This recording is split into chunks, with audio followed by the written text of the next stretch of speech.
Jenna Ruth Van Gelderen.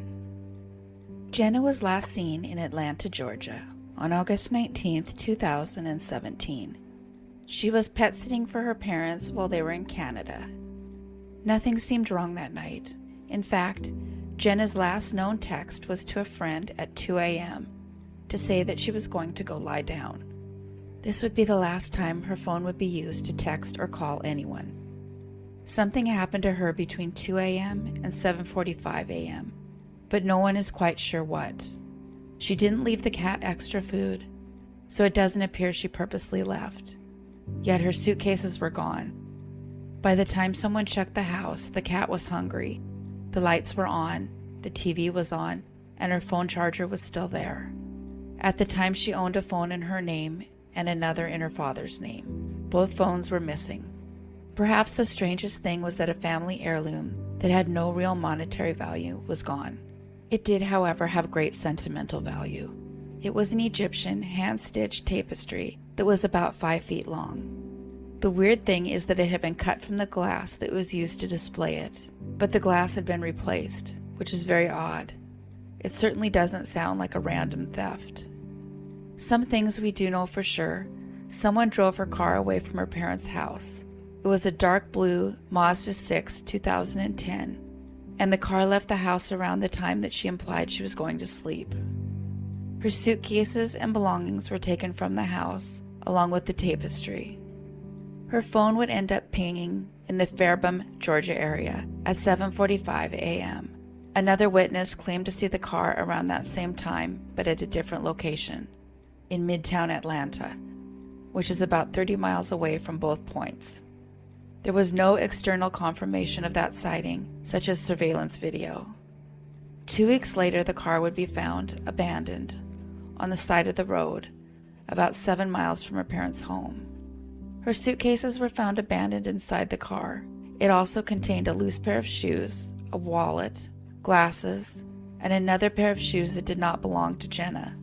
There was a phone charger in the car, but none of her phones were ever found. They had been turned off and they have never pinged anywhere again after this point.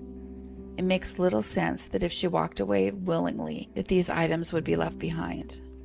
Alternatively, if she walked away and planned to harm herself, why would she take the tapestry? Jenna graduated from college in 2016, earning a certificate in office administration. Her life wasn't going all smooth, however. About 6 months before she disappeared, she had started to struggle. She was working at a pet store and was charged with misdemeanor theft after she stole $3,000 from that store.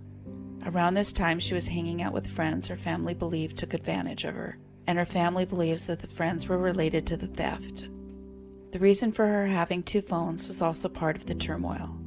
Because he was worried about her, her father had accessed the phone records for her cell phone, which he could do because he was paying for the phone itself. He was especially concerned about her friendship and recent behavior. It's not clear when this blow-up happened, but she exploded in anger when she found out. This is why she had that phone as well as a second phone in her own name, although it's not clear why she continued using both phones. At the time of this blow-up, she had been living with her parents, but abruptly left.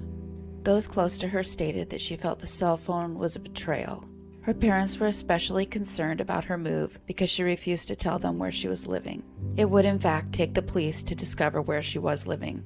It turned out she had a male roommate who by the time the police found him was very angry at her disappearance. She had not paid rent since September 2018, and he was threatening to throw her belongings out onto the street. They requested the ability to come in and look at her room to see if there were any clues to her whereabouts, but the roommate refused. The police did say that the roommate isn't considered a suspect. Jenna's boyfriend would come forward and say that he had stopped by her house the day before she disappeared. He said that he broke up with her and that it wasn't amicable. He also claimed that Jenna was a drug addict and a prostitute. The police tried to corroborate his statements, but all of her friends, family, and even acquaintances insist that this is not true.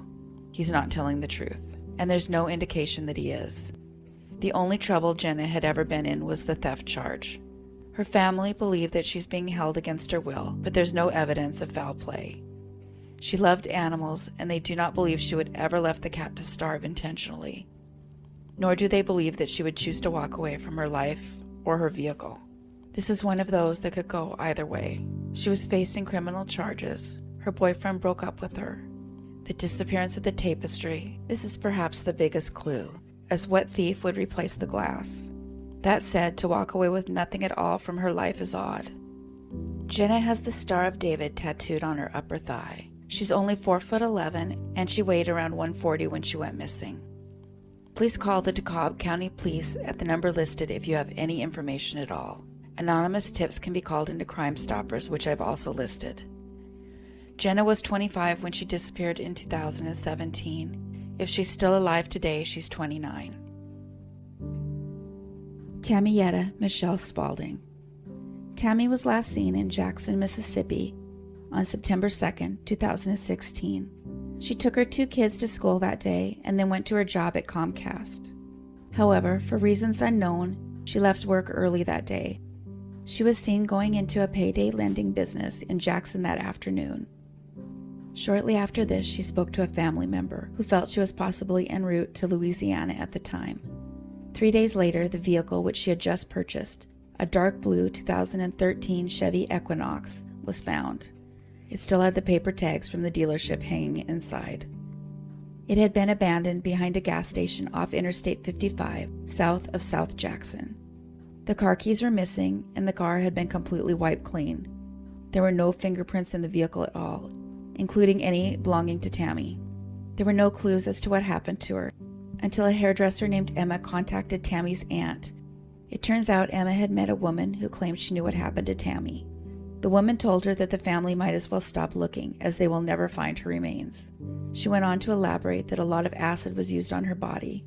They indicated that a red truck was somehow involved.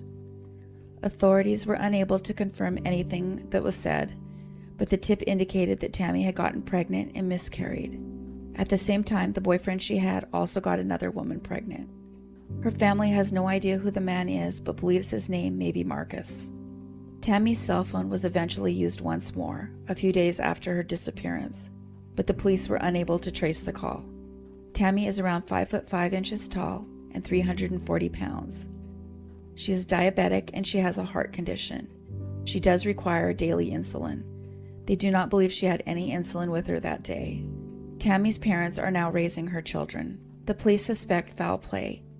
If you have any information at all, please call the Jackson Police Department. Tammy has been missing for 5 years. She would be 42 today if she's still alive. Thanks everyone for watching and listening. If you haven't yet, hit the subscribe button.